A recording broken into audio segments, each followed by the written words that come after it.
Hey Anthony, can you hear me?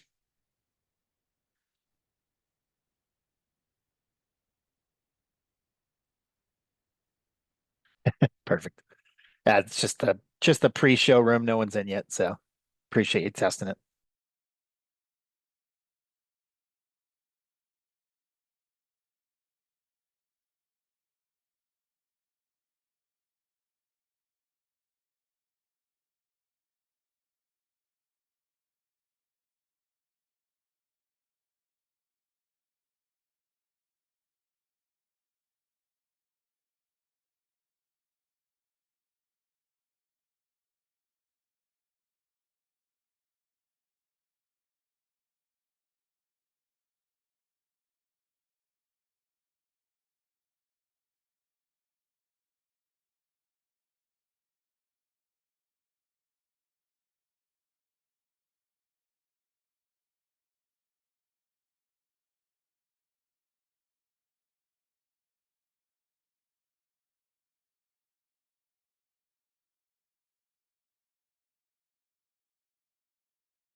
Hey, Jake.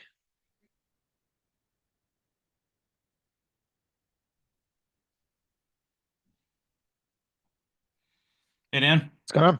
How are you? doing well. How about yourself? Doing all right. How's the power situation holding up? How's the snow? What's the latest for So I got plowed. Well, we had a you? power outage. What's today? Wednesday. So Monday evening, As you we had the predicted, you powers out. predicted hours Generator before kicked that. on after some coaxing. Um, the people that build those whole house generators, like the big box looking things, right? Yeah. Um, the box, is great until you need access to, pieces of it, and then you're taking panels off to get. Anyway, so yeah, Yeah, we had one of those back in the day. yeah, Not back in the day, obviously, but yeah, a little few years ago. yeah. But yeah. It's like I tested it on Sunday, knowing this was coming, right? Actually went and replaced. Actually, I replaced the battery on Sunday, and then of course it just, yeah. Then it didn't fire Always Monday, always Monday works like that. evening. Yeah, Yeah. yeah, because like obviously I'm not going to be like, oh, cool, like we've got this giant snowstorm coming, and and have one of those and not know that it's ready. And Test so it. yeah, Yeah, exactly. fun times. hmm But Uh but yeah, we're 100% like we were back up. Back up early. I just assumed it would go out again too.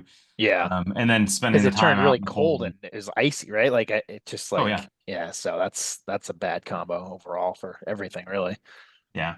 I had to get somebody out here to plow too because it just was undoable. Like Yeah. I'll Yeah. quickly show you here. Oh, I guess I can't share. But How much did you get, would you say? we got almost a foot. Wow. When's the So last time you guys got a foot of snow in that storm? I mean, I I guess you were down, yeah, you were, yeah, different spot, but yeah. yeah, a couple of years ago we got up here. When I was bouncing back and forth, Yeah. we got I don't know 5 inches or something, and even that's a big deal up here. But Yeah.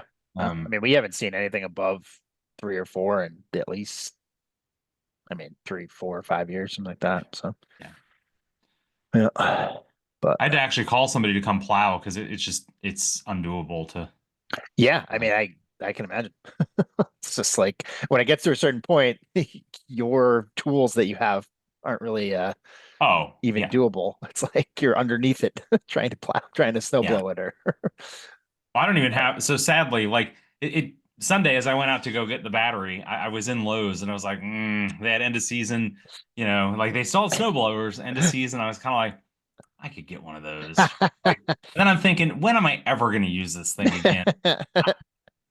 In hindsight, I probably should have spent like $1,000 on the snowblower, right? Yeah. Even on sale, there was like the $900 model kind of thing, and because I paid dude $150 to come out and just literally just to come and Yeah, I mean, you know, plow the driveway, but then I don't have to store the thing. I don't have to, yeah, it whatever. sort of, yeah, And it it would have sort of taken works. hours to snow blow. I've got 300 feet of paved driveway, right? Yeah, I There's mean, no that's like, yeah, yeah, that the snowblower obviously is a little better than shoveling, right? But it's still going to take you a long, long time to get hours. through that. Yeah.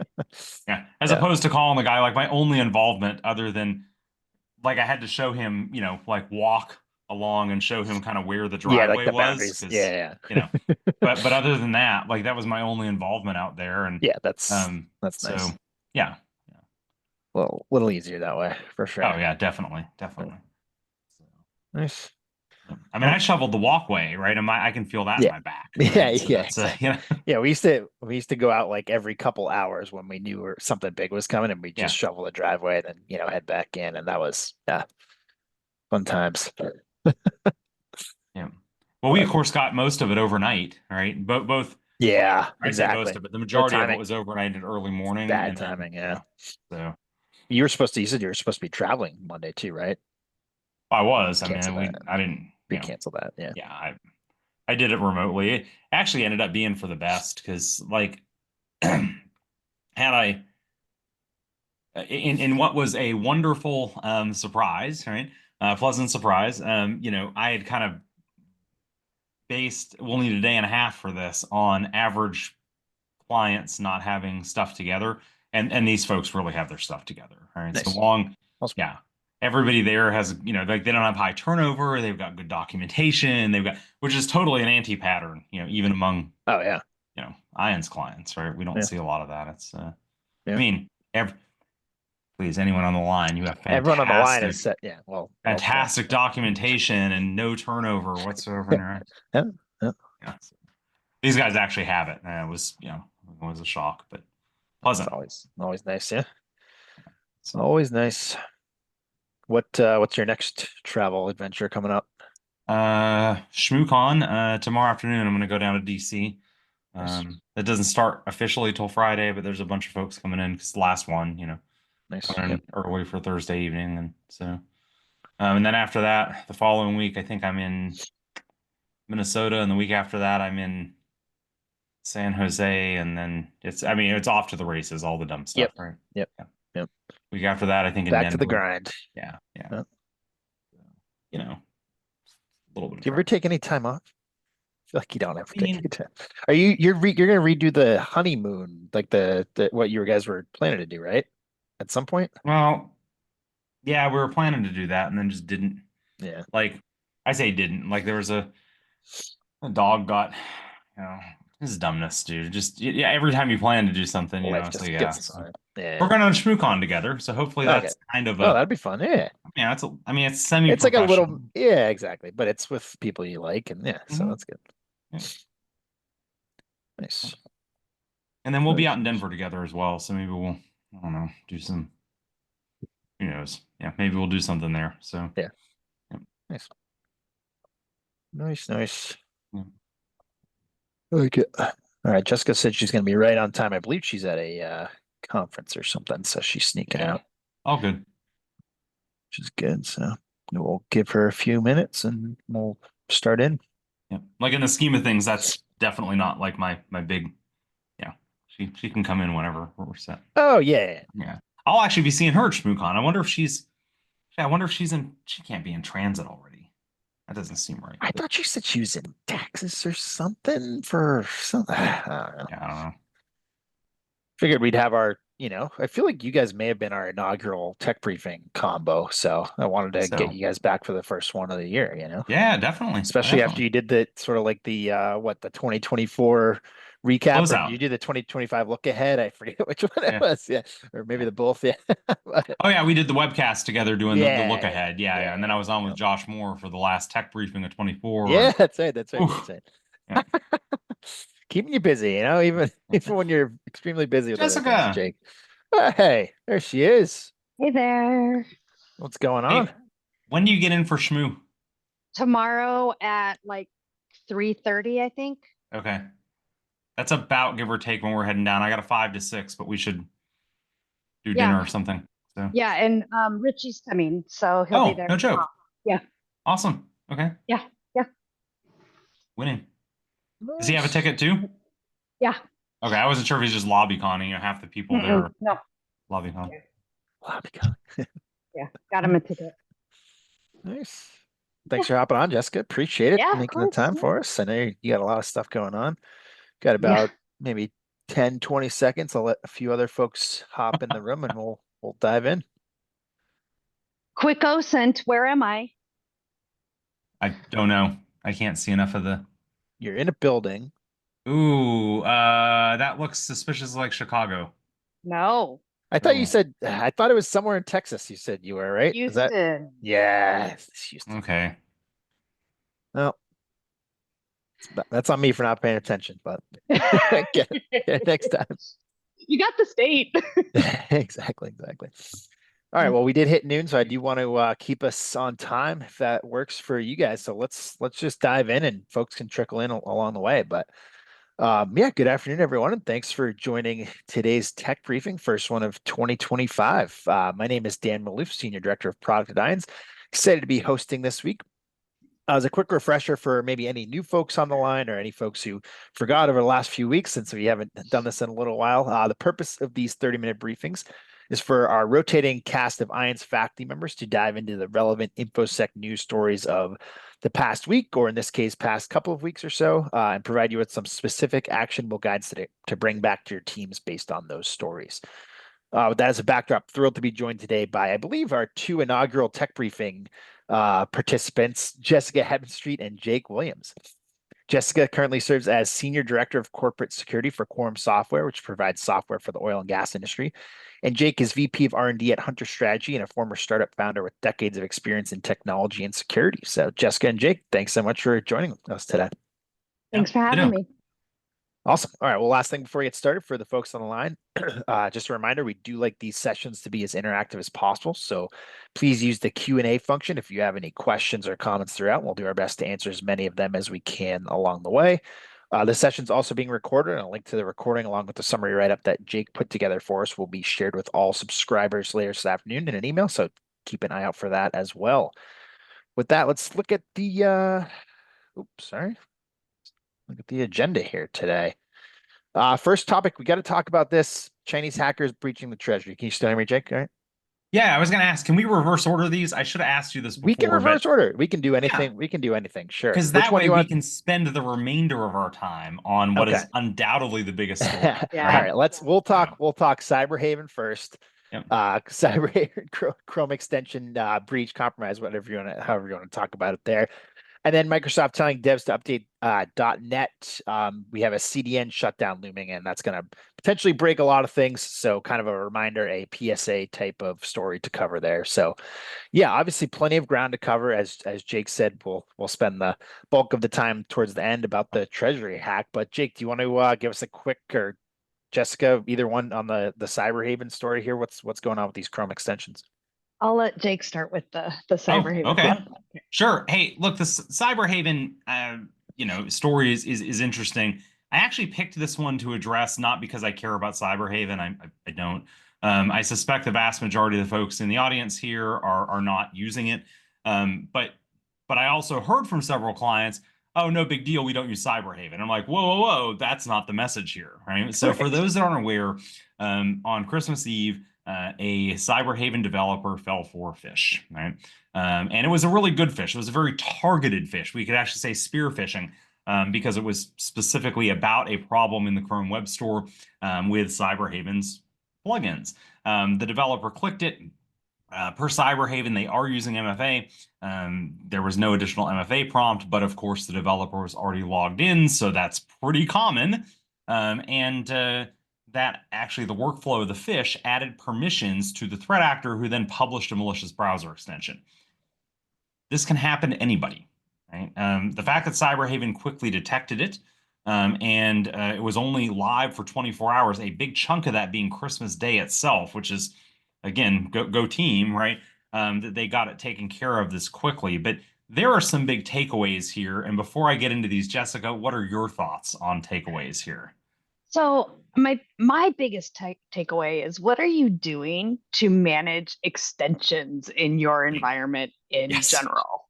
You shouldn't be allowing your employees, your staff, to just willy-nilly add and use any extension that they happen to come across in their day-to-day, browsing or Googling or what have you.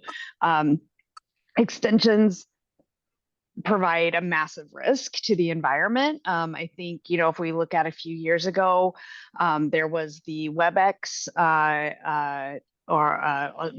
associated with Cisco that was causing problems, and that all started coming through an extension. And so if you're not doing extension management as part of your asset management and management of your environment, then you are really opening yourself up to some unnecessary risk. Yeah. Let me say it as bluntly as I can, right? If it's 2025, if you're an enterprise that is not actively managing browser extensions, which are software, right?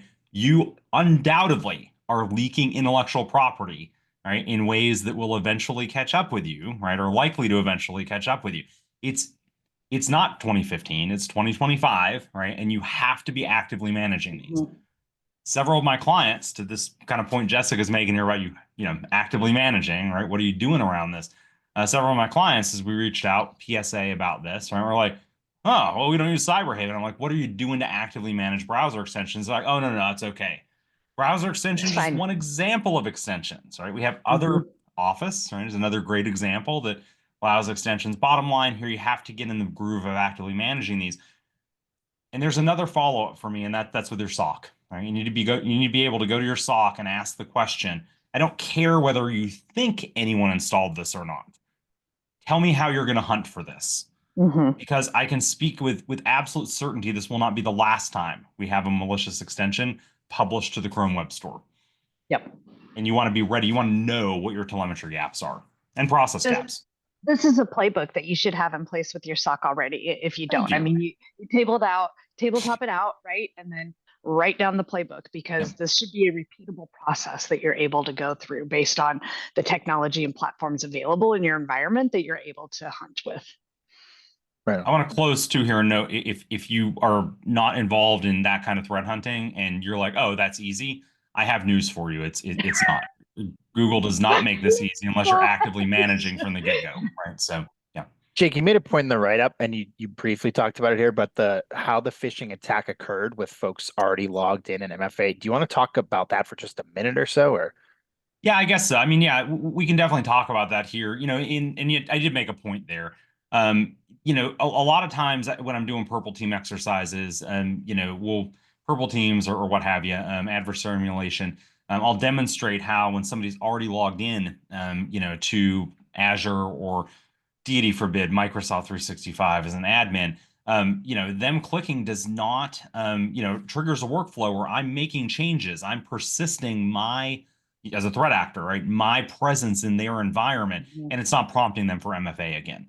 I think too commonly in security, and thanks, Dan, for bringing this up. I think too commonly in security, we get in this flow of, oh, it's MFA protected. Okay, cool. Right. Well, it's MFA protected when you first log in. Right. But once you're logged in, I mean, game on. Right. So I'm not an idiot, by the way. I'm not about to be like, oh, just tell your admins to make sure that they click the logout button and don't say logged in all day. I gripe every time Hunter has stuff set ridiculously low, low logout thresholds for times. And I gripe every time I have to go back and re-enter my MFA. And then I read a story like this and I remember that's exactly why we have all that set up, right? Yeah. So, yeah. Yeah, fair enough. There is a question in here. I'm not sure if we have an answer to this, but is there any way to get a list of these malicious extensions to ensure we haven't installed any? Yeah, I mean, Cyberhaven came out with Cyberhaven published, obviously saying, hey, this is the version, this is the time it was installed for, or would have been available on the Chrome Web Store. When I said this is not an easy thing, that's because the extensions don't show up by name, they show up by GUID. Right? And so your first task is to go track down what is the GUID of the Cyberhaven extension. That's an easy Google. But that's one-off, right? Again, if you're not actively managing these, and I want to not call them malicious extensions, but let's say that you have extensions that have permissions that would make your auditors cringe to every web page in most cases, and the data that you access in the browser and what have you. And so when you first start hunting these, you're going to get a big list of GUIDs, and your first job is going to be figuring out what those GUIDs represent, unless you go in and pull the manifest files that, of course, have the publisher names. And again, this is a complicated process, right? So, but the list it's one-off. It's Cyberhaven for this. We chose to cover this because it's a much bigger problem, right, than Cyberhaven. Cool. Right on. All right, let's keep it moving then. I want to talk about this one. Jake, I'm going to give you first crack at this one again, and then Jessica's going to take first crack at Treasury if that works. Because I know you were interested in this one because it's more of a PSA if folks haven't heard about this, right? Yeah. Yeah, this is a PSA. Look, I don't have much to say about this other than Edgeio, right, which is a CDN, has filed for Chapter 11 bankruptcy. Microsoft many years ago chose to use Microsoft years ago, chose to use Edgeio as one of their, as one of their providers and CDN providers, and fantastic, right? I love that. But ultimately that means that they've published lots of links for .NET installers and .NET components, right? Installers for those components that use the Azure Edge.net domains. That Azure Edge.net domain is tied to Edgeio. And when Edgeio shuts down, so will your build pipelines that rely on this. This is hard-coded into thousands, if not tens of thousands of projects. Those are open source projects. Forget the stuff behind, your four walls. Make sure that your teams are aware of this. Microsoft's kind of been trumpeting this in the dev community a little bit, right? But I don't think it's broken out of that, broken out of that echo chamber. That's pretty much it. It's just to go update your stuff. I don't think there's a big security implication other than your build pipelines break, but that of course can impact patch management and availability. Yes. Look at me forgetting CISSP basics, right? Might I remind you? So, yeah. But yep. Jessica, any other thoughts on that? No, Jake nailed it. If you have .NET in your environment, and you probably do, right? If you're doing any kind of development, don't rely on people to be like, oh, we don't do .NET. You probably do. Go talk to your DevOps teams, talk to your engineering leads, make sure that they're thinking about, libraries they may be using, that are third party, that kind of thing. They don't always audit that, that code. And so this is going to be more impactful than they probably think it is. And so it's better to try and get ahead of it now. We're still on a very tight timeline based on the, bankruptcy filing, but, get ahead of it now. So it's not a, hair on fire situation here in a couple weeks. Yeah, right on. And thanks to Jason too for tossing in the chat here an article from Ars Technica on the other malicious, the other Chrome extensions that were discovered. From out of that Cyberhaven story. Jake, you want to say something else on that? Or? Oh no, I was just going to say, I cannot stress strongly enough, right, that you're, the point is not to look at these, right?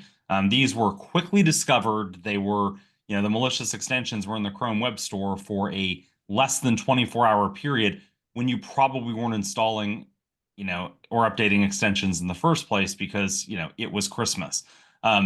The really important point here is that you are able, that you're blocklisting. In fact, if you're asking, right, about these Chrome extensions, then you're not actively managing your extensions, right? That itself is a symptom of, it's kind of like when somebody walks in and they're like, hey, doc, how much heroin is safe to do? The question itself implies the problem, right? And so I just want to highlight here, right, that the goal here is, the goal here is to make sure that you're actively managing those. So that, by the way, that link is in the Q&A. We need to push it over to the chat. So I'll toss it in the chat. Yep. Thank you, Gina, for pointing that out too. I always forget that with the old webinars here. Hosted panelists, send it to everyone. Yep. And that is the list. All right. But that's all about that. And with that, I'm going to kick it to, unless Jessica has other thoughts, right? So let's go let's go back in the agenda here to the top. And this story hit, I believe, it was right before New Year's, I think. It came out that the Treasury had been breached. Obviously, we knew weeks before that BeyondTrust had an incident. They came out and disclosed it, right? I believe on December 8th or something like that. We didn't know that they were connected necessarily. Now we do. Jessica, give us a little bit of a summary overview here of kind of like the past couple of weeks of what's the latest, or kind of how it started, what happened, and kind of your thoughts. Yeah, so as Dan pointed out, in December, we heard about this BeyondTrust vulnerability doing with command injection. And that was a big deal. My friend Jake here, I know, made a comment about who still does command injection in 2024, right? And obviously this is something, right? So we still need to look for these kinds of things. And then a couple weeks later, right after, between the Christmas holiday and the New Year's holiday, it was all over the news that the U.S. Treasury had been hacked. So turns out these two things are related. BeyondTrust, for those of you that don't know, can be used for remote administration, also known as, a remote Trojan. And so, giving access to, to admin endpoints and that kind of thing. And so at first it was said that there was an API key that had been compromised, and that is what allowed these attackers, these Chinese actors, to leverage the BeyondTrust connection to infiltrate the U.S. Treasury.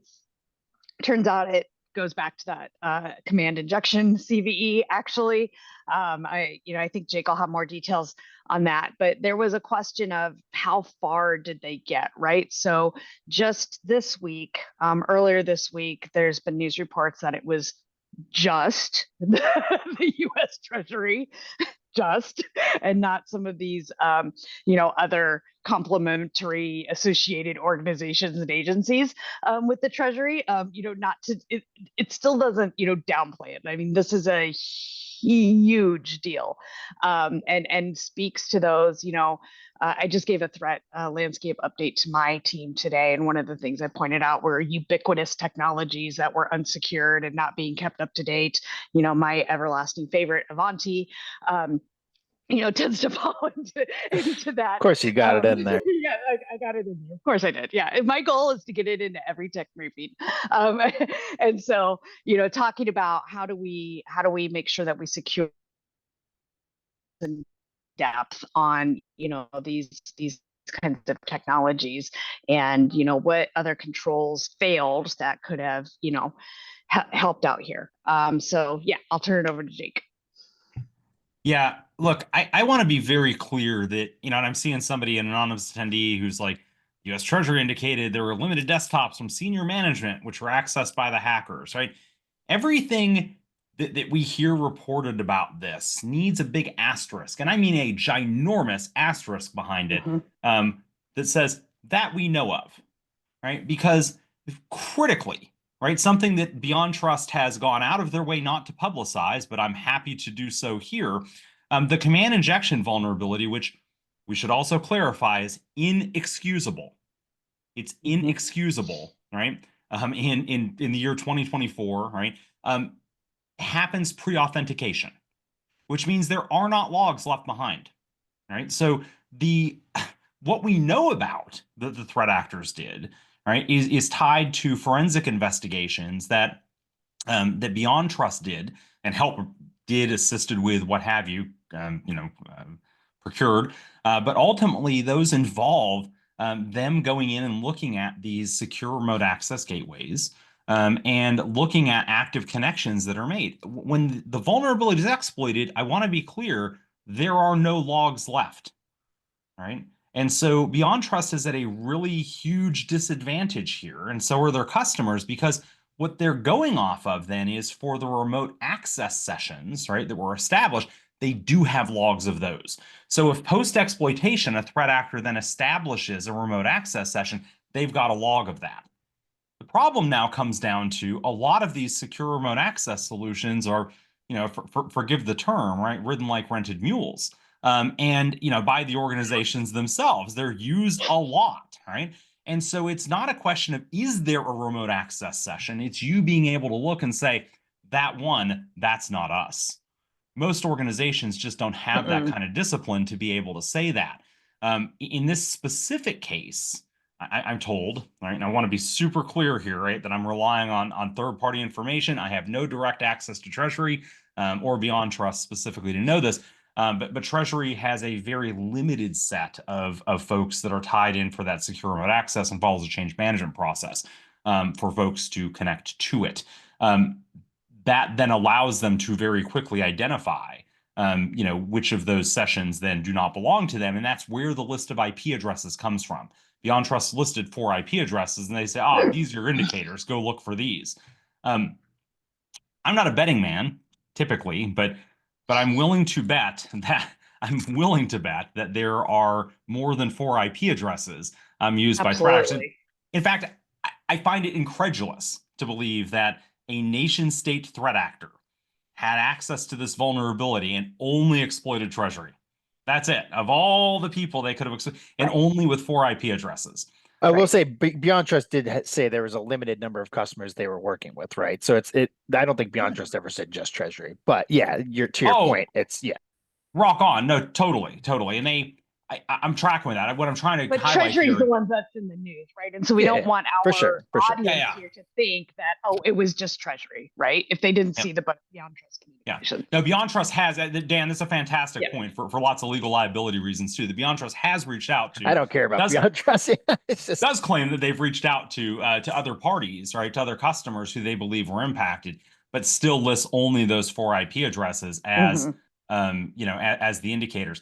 I strongly suspect that's because they worked those 4 IPs out with Treasury, who has a very, particularly for that appliance, I'm told, has a very strong change management process, took those IPs and extrapolated those out for other customers, right? Particularly for the non-self-hosted stuff and the stuff hosted by BeyondTrust, and said, we see connections here, here, here, and here. Call those other customers.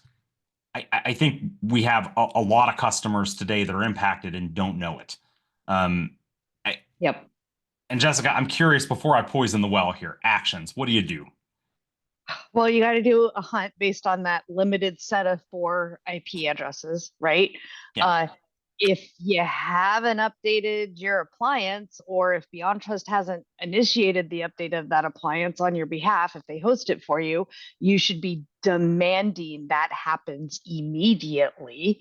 Mhm. You need to audit your connections and look for oddness that you're not expecting and figure out, was this legitimate? Was this illegitimate? What the heck's going on here? Do something about it. Initiate incident response if you need to.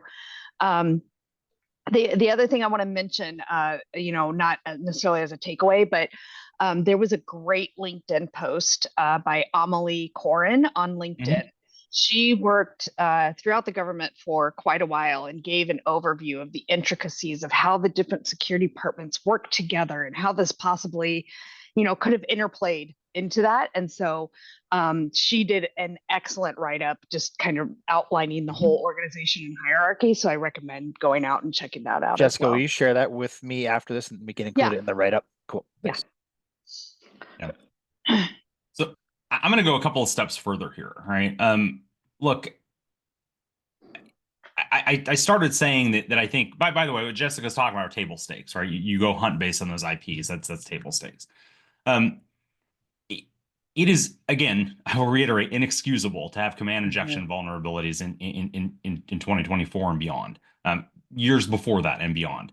Command injection is fairly trivial to find with SAST. If you are ignoring it, if you're ignoring those findings, right, you shouldn't be passing stuff to the command line in the first place. Let's start there. But if you're doing that, then again, right, you are ignoring SAST warnings. So there's a big piece around that from a third-party risk management standpoint. But okay, that stuff's going to happen, right? A big contributor here is that, particularly even for the self-hosted appliances, BeyondTrust, like the vast majority of vendors who provide self-hosted appliances, do not allow you to run EDR on those products. That has to stop. It just, I don't know what else to say other than it has to stop. And if it truly is the case, right, that you can't run EDR, then you demand of your vendors that they have, at a minimum, command line level logging, because BeyondTrust syslog does not include that.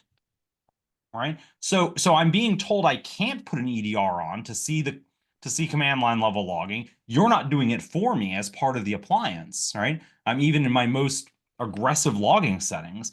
And you now have a command injection vulnerability that doesn't get logged, right? Well, it would if I had command line level logging. I could see as a parent-child relationship, the web service just instantiated a who am I or an ID. What the heck, right? That's not normal. Yeah. The bottom line here is, and this is not just BeyondTrust, right? This is whether you use BeyondTrust or not. Name your appliance. Right? Yeah, you have appliances that fall into this category. Take this story and ram it down your vendors' throats. Say, how will this, how will I know if it's you next time and not BeyondTrust, right? And I don't know, man. I want to get off the soapbox, and at the same time, like, this is something you're going to have to take a hard stance with your vendors on to get this to change. So, going back a little bit to the BeyondTrust, other customers BeyondTrust. Chris asked, should we rotate the API keys in BeyondTrust? Is that a thing that would matter here, or probably not? Well, I mean, I can't. It's not bad. It's never bad. Well, I say it's not bad. In doing so, you may well create operational issues. So please weigh those against. I don't know how you're using it, right? Weigh those against, right? And so, you have a maintenance window coming up. You have to well communicate it. There's implications here, right? So we can't just say, go do it right now. While we finish up this tech briefing, let's go ahead. But but be very clear. You can't categorically say based on the BeyondTrust logs, right? At least from the analysis that I've done, you can't say from the BeyondTrust logs that you weren't hacked, right? So another big point here, right, is if you have strong change management, is particularly if you're talking about vendor remote access, you should be getting the logs. And again, you were getting logs even when it was a malicious, remote connection. And somebody should be reviewing that, because vendor remote access in most organizations probably isn't a daily thing. It should align with some change management. I mean, of course, that all is hard, right? That's all hard work and distracts from other things in security. So, and we all just came back from a couple weeks off, and so of course we you're did, right? Yeah. Just trying to dig out from that, right? Tons of spare time to work on this stuff, right? Exactly. Anything from the chat?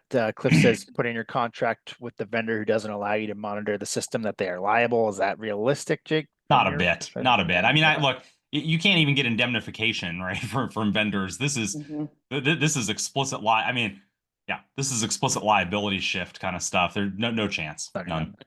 Yeah. And Heather points out that, it's if Chinese hackers exploited this, someone else probably could have as well.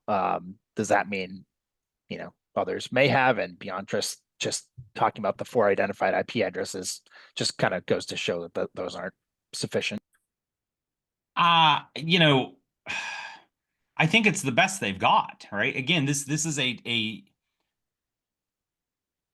is an appliance that logs, basically the logs were designed to report inappropriate use of the intended functionality of the product, right? And that's not what we're dealing with here, like so many other exploits. Yeah, and again, to just reiterate the point you kind of made earlier, Jake, is if it wasn't the Treasury that had this happen and that was what was in the news, we probably wouldn't be talking about this today, because we wouldn't know those other clients, right? It would be, unless it was some other giant monolith or something. But if it wasn't that this came out about the US Treasury, we wouldn't even be talking about it today.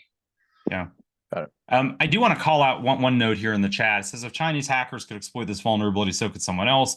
It doesn't make sense that BeyondTrust would tell customers not affected only because not linking to the 4 IP addresses. Yeah.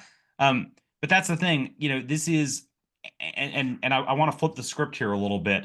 BeyondTrust has been very public about the fact that they had significant vulnerabilities. I say significant, I posted a link in response to somebody's question here, but I can go ahead and do it again here, and Dan can move it over to the bigger chat. They've been pretty open about, I say open, they've been posting timely notifications and updates, right, about this incident. If you have an appliance, if you have a vendor like this in your environment, then you as part of your vendor security management, you have to be monitoring for this stuff, right? Don't wait for BeyondTrust to reach out to you, because this is a great case, right? To the requester's point in here, this is a great case study of how they're not gonna fly the flag and say, oh my gosh, look out, right? You have to be monitoring this and read it with a really critical eye. It's the way of the world. Yep. Right on. Well, we are right up against time, so I really appreciate the time today. Nice job inverting the agenda. I think that was the right call. Got some good discussion there in BeyondTrust. Thanks everyone for joining today. And Jake and Jessica, I can assure you we will do this again soon. Not entirely sure which Wednesday yet, but looking forward to talking to both of you guys again soon. And take care. Awesome. Sounds great. Thanks, Dan. Bye. Appreciate it. See ya. Bye.